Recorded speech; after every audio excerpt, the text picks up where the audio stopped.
the other day, and he kept swiping on Tinder, and he's like, check this out, swipe, instant match, swipe, instant match, 30 plus matches within a few minutes. But back in my days, you would have to go to a bar and meet people and actually talk to them. All right, so now that we got that out of the way, let's go into the second tip if you want to rank #1 on Google.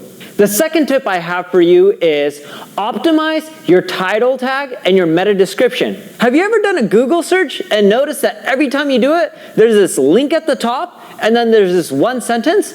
Well, the link at the top is called a title tag and the description below is called a meta description.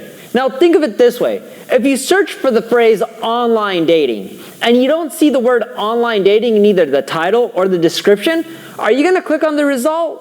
Well, if you are, there's something wrong. Because why would you click on a result that isn't related to what you're looking for? In addition to that, have you ever done a search for a term like online dating and have you ever noticed that the word isn't in the title or description?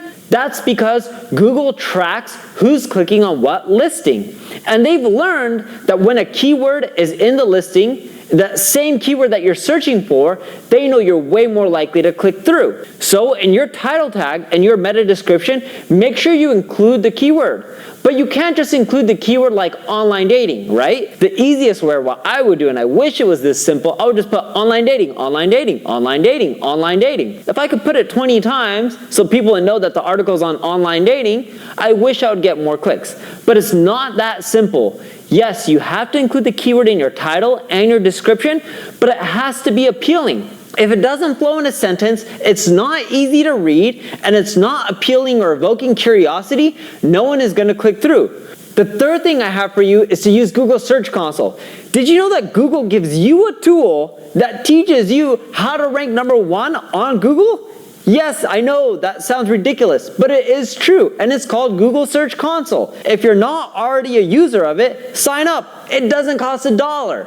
You're missing out if you're not using it. I can't emphasize that enough. So now that you're using Google Search Console, give it a few days because it takes some time to populate data. You'll see a screen that shows search analytics, and this shows you all the pages on your website that are getting you traffic.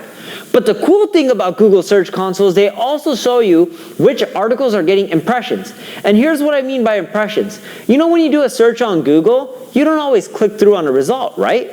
If you did, then you would be clicking through on 10 results every time you did a search. That would be insane. What Google shows is how many people are seeing your listing and clicking through and how many people don't click through. So they show you how many impressions you're getting, the clicks, and the click-through rate.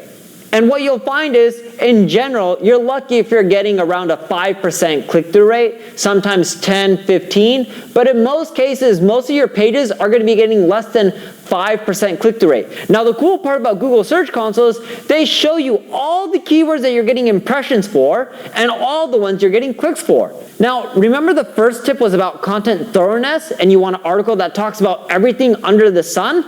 Well, you can use Google Search Console to tie in back to the first tip. So kind of #1 and 3 are related, in which you want to take all the keywords you're getting impressions for and start adding them to your copy. Now don't just shove them in and have your content be keyword rich where someone reads it and all it is online dating, Tinder, eHarmony, dating online, meeting someone from online dating, right?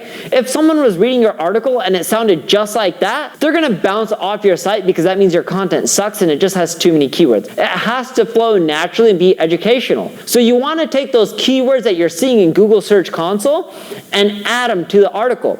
Now we have an article on Instagram and it teaches you how to get over 300 targeted Instagram followers per day. That article is around 10,000 words. When I first wrote that article, it wasn't 10,000 words, it was roughly 2,500. I went to Google Search Console, I saw all the people that are searching for terms related to that article, I added them within that article, I made it more thorough, and you know what? My traffic more than tripled to that article. Yes, it is that simple. And when I made that change, it didn't happen right away, but I noticed the results within 50 days. That's not a long time. So now let's recap on the tips. 1, make your content super thorough. 2, Make sure you include the keywords within your title tag and meta description, but also when you're doing your title and description, make sure you're evoking curiosity and you're creating an amazing title that everyone wants to read and click through. And number 3, use the free tool that Google gives you that'll help you rank number 1. That's Google Search Console. Use those 3 things and you can rank number 1, not just in the future, but also right now. Now that you've learned these 3 tips, I challenge you, in which I want you to take these tactics and implement them. And then after you implement them, in the next 45 days, I want you to leave a comment with your results. Because if you're not doing well, that means I'm not happy, and I know these tactics work, and that's why I'm challenging you. Because if you implement them, you're gonna see results, and you're gonna be ecstatic, and your life is going to change. And I wanna build a community of like-minded people where we all take action and we help each other grow. So I challenge you to take action and implement these 3 steps. Now granted, I know you may be busy and you may not be able to do all of them right away.